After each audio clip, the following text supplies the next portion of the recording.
Hello, this is a very special episode of The Thing About Cars. I've got a very special guest on the line with us today, dialing in via Skype from, I'm thinking, somewhere in Florida, and he can correct us on that in a second. But Rick Goolsby is the series manager of Historic Sportscar Racing. This is the entity that puts on the Mitty and a bunch of other track races around the country, I believe. He can correct me if I'm wrong. Rick, are you there? I am. Great. Did I totally flub that up? Did I get it all right? No, you got it mostly right. Somewhere in Florida happens to be Port Orange, Florida. That's my home here. Okay, great. And in terms of historic sports car racing, it's not just the Mitty you guys do. There's like a number of events. Isn't that correct? Correct. We've got several events that we do throughout the year. We just finished up our first kickoff race of the season at Sebring, Florida, the Sebring Spring Fling. And next on the list is the Mitty. After that, in May, we're going to be at Barber Motorsports Park for a companion event with HMSA there. And then we're going to take a summer break. We do a race up in Mont-Tremblant, Canada, and that's another companion race. Then we're back at Road Atlanta in the fall, at the end of September for the Fall Historics. And then we have a big race down in Daytona Beach, Florida. It's the Classic 24 at Daytona, which is basically a 24-hour race with the historic cars. They'll go out in different groups for 45-minute segments. But that's probably one of our biggest races of the year. And then we end up the season at Sebring again, first week in December with the historic Classic 12-hour of Sebring Pistons and Props. That just seems like an awful lot, and it seems really incredible and amazing just to have that international scope of activities that's going on, all built around racing and just the love of period automobiles. Isn't that correct? That is correct. And especially when we get to the Mitty, where we have the very large car counts, because everybody wants to run at Road Atlanta. Mm-hmm. And then we get to Daytona. Of course, the history at Daytona is just huge. We get a lot of international people that time of year because there's alternate years of the Classic 24 at Le Mans. So this year they're not doing the Classic 24 at Le Mans. So a lot of those guys, a lot of the European teams will be coming over. We'll probably have, like at the Mitty, we'll have well over 200 cars at the Mitty. At the Classic 24 at Daytona, we'll probably have close to 300 cars. And that fills up both paddocks and all along Lake Lloyd. And so if you can imagine all of these historic sports cars just everywhere. It's incredible. In field at Daytona. You must have like every person's dream job being able to do this kind of thing. It is. It's a lot of fun. I've been a part of motorsports for the last 22 years, actually. I started with NASCAR in 1996, worked there for 3 years. Then had a stint at MRN Radio, Motor Racing Network, for 2 years. And then I got in on the ground floor of Grand American Road Racing when Mr. France purchased the rights from the sports car entity that was doing sports car racing in North America at the time and started Grand American Road Racing. I was there for the last 13 years. And then from there, moved on to Grassroots Classic Motorsports Magazine. I was their events manager there. And then last October started a new career with HSR. And everything's been going great. My first race was the Classic 24 at Daytona, and then back-to-back with the Classic 12 hours at Sebring. So I've had a great motorsports career and really love the folks at HSR. David Hinton and his staff are just great people to work with. So what do you drive? I drive a 2017 Harley-Davidson Ultra Limited. That is my daily driver. We also have a 2018 Mazda CX-5. Unfortunately, I don't have a historic car. When I was in high school, my dad and I did restore a 1965 Mustang. So that's been kind of my foray into historic cars. Right. But my car desires and everything came from when I was with Grand American Road Racing, because I got to drive the pace car. Right. So I got to do all of the sponsor rides and also drove all sorts of pace cars for 13 years, either during the race or again with the sponsor pace car rides. Right. So that's kind of my fun car fact. What drew you into the whole car sports arena in the first place? How does an average person get their start and get involved in the sector? It's all who you know. I had been wanting to be a part of motorsports since I was in high school, and my dad was like, well, no, that's too hard. That's a lot of hours and everything. You need to be a banker. You need to have like a 9-to-5 job that'll pay the bills and that's steady and all of that. And I'm like, but Dad, my heart, my passion is in motorsports. And it just didn't work out that way. And then in 1996, I was actually working for Barnett Bank here in Florida. Yeah.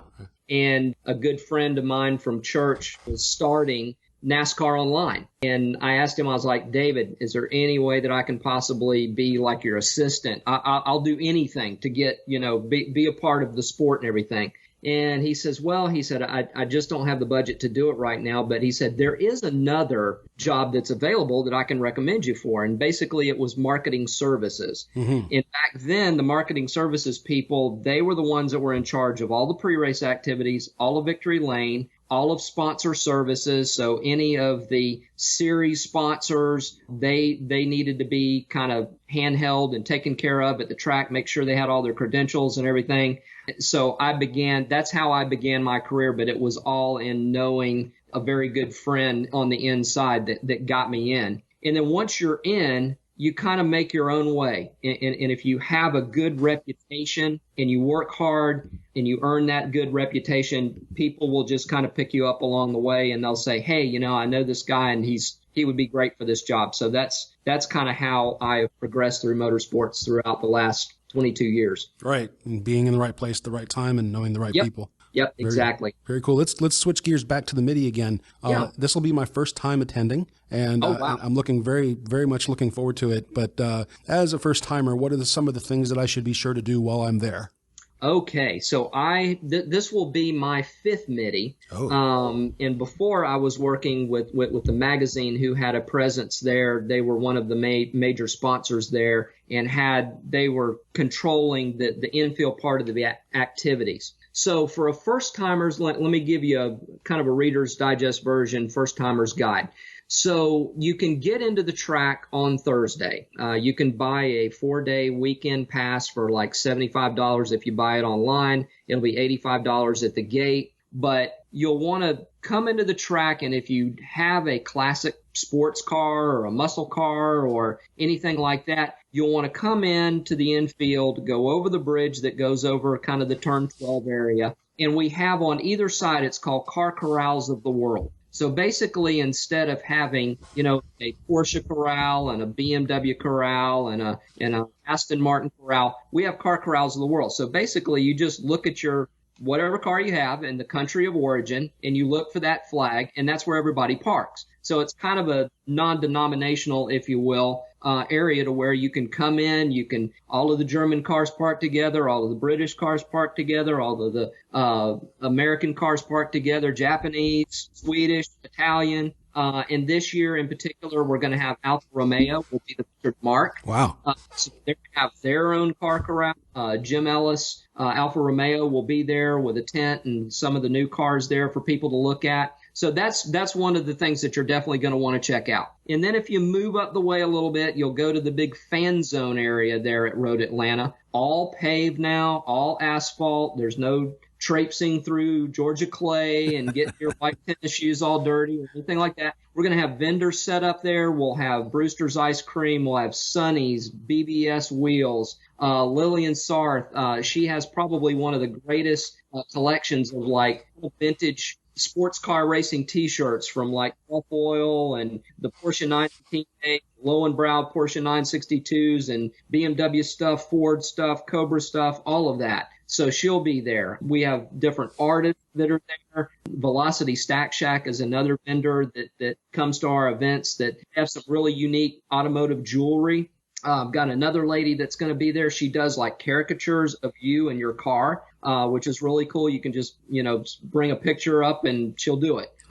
So there's all sorts of vendors and everything that's going to be in the fan zone there. Mm-hmm. Another thing that we've added this year that you're going to want to take a look at is Festivals of Speed. So Festivals of Speed has partnered with us. They are a very kind of high-end, think of it as a kind of a caffeine and octane type crowd. You're going to have a lot of high-end Lamborghinis, Ferraris. He does a lot of stuff with Italian and German cars.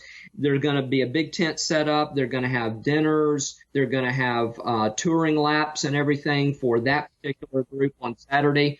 You can go on his website. It's festivalsofspeed.com and purchase those tickets. Again, it's a little bit higher end, but if you're into that, that's something that you can do. They'll have like a wine tasting deal and cigar bar and all kinds of stuff. So that's going on. And then you're going to want to go down into the paddock. So park in the car corral, go through the fan zone. Then you're going to want to go down into the paddock. We have open paddock at all of our events. So you can go down, you can look at the cars, bring the kids. They'll let you sit in the cars, the race cars, and look at them. The crew are very open. The drivers are very open. They're very accessible. You can talk to them about their car. They will tell you the whole history of the car and just how good of race car drivers they are. And then from there, the property's open. So you can go out in any of the turns. That's kind of the beauty of a natural terrain road course. Mm-hmm. Is you go anywhere you want to. And you can go out into the turn 7 and 8 complex area. You can go in the S's, what they call the S's, which is kind of the turns 3, 4, 5, and 6 section.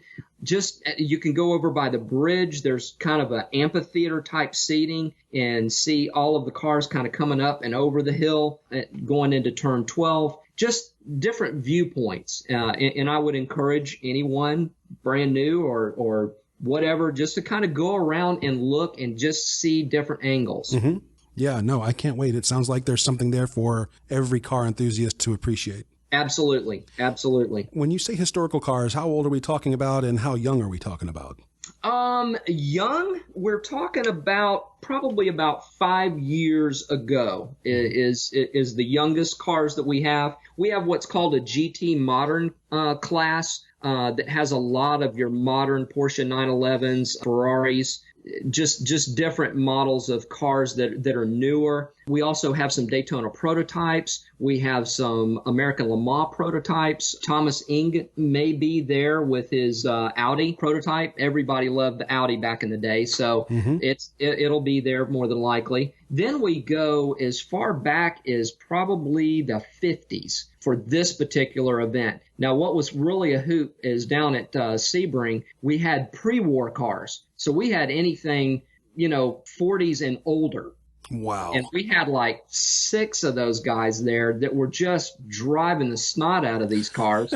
And it was just so cool to see. And they were so excited. And they just put on a great show. As we build the series more, I'm hoping to get more pre-war cars to the Mitty. Because I think that they would put on a great show at the track. The fans would absolutely love them. Mm-hmm. And but that's kind of as far back as we go. But what you'll see at the Mitty, you'll see 50s all the way on up to probably the mid 2000, I would say around 2012, 2014. You're going to hear me say it again and again. I just can't wait for the event. In fact, we may split up the gang and do 2 episodes of recording if you will allow us to do some recording on site. Oh, absolutely. Yeah, and we're looking forward to that very, very much. So is there anything I should be sure to bring with me when I get there besides a little bit of money for the vendors and refreshments and stuff like that? Do I need sunblock? Do I need comfy shoes, that sort of thing? Comfy shoes would be good because once you get parked and walking down into the paddock, obviously you can't drive or anything down in there, but both paddocks are going to be open because we have the pro paddock side and then there's a crossover bridge that crosses directly over the front straightaway that goes into the support paddock side. So both paddocks are going to be just absolutely filled with cars. And I won't say one is better than the other because you're going to want to do both. So comfy shoes, sunblock, a very good camera and or phone that can do either photos or videos because you are going to want to take plenty of photos, plenty of video at the track because, and again, going out in the different areas, that's what's so cool. If you get a chance to camp, that's even more fun. Oh, no kidding. Tent camping, we have RV camping. This year in particular, we've opened up the skid pad area, which is located in the turn 7 and 8 complex. So literally you can take an RV down there, park it, and you've got cars going on either side of you because they're coming into turn 7 and then they're going through. It's almost like a hairpin, and then come out of 8 and then they're headed back towards the front straightaway, but your RV can be like parked right there in the middle of the action. So there's RV spots available. Again, tent camping available. What else can I tell you to bring? Bring a hat. Mm-hmm. Those are always good because hopefully the sun's going to be shining. Comfy shoes, we covered that. Good camera, we covered that. Money, we covered that. Yep. And then just a good attitude and just, again, talk to the drivers, go into the car corral areas. There's going to be, again, an assortment of cars, and people love to talk about them. And since you guys are all about cars, then you guys are going to want to talk to these people. I think I'm going to be spending all day there. And yeah, I wish I had an RV. We've actually dreamed of trying to outfit an old food truck into a mobile recording studio for the thing about cars. And we just haven't got there yet. So that would be cool. And I'll tell you, another one to use is an old ambulance. Yes. Oh, an old ambulance would be awesome. Cool too. Yeah. But again, I can't thank you enough for approaching us when we saw you at Italian Car Day, and we're all looking very much forward to seeing you at the Mitty. And thanks for taking the time to talk with us. Yep. And if fans want to buy tickets, they can go to hsrtickets.com. You can order those online, and you can have them waiting there for you at will call at the track, or you can purchase them there at the gate. We'll have souvenir programs and posters available. There's also parade laps that are free. You can take your car out on track. You'd go to the HSR booth there in the fan zone at 9 o'clock each morning on Friday and Sunday morning. On Saturday, it's going to be Alfa Romeo only and Festivals of Speed touring lap. The touring laps, if you want to pay $50, that has you in a small group and you go a little bit faster around the track, but you can actually take your car out on track. Amazing. Yep. Just can't wait to see it. Thanks again, and we're looking forward to it, and I guess that's it. Thanks for taking the time. All right. Thank you, Mickey. Appreciate it. Have a great day. All right, you too. Bye now. Thank you for listening. This has been The Thing About Cars. We'll see you on the road.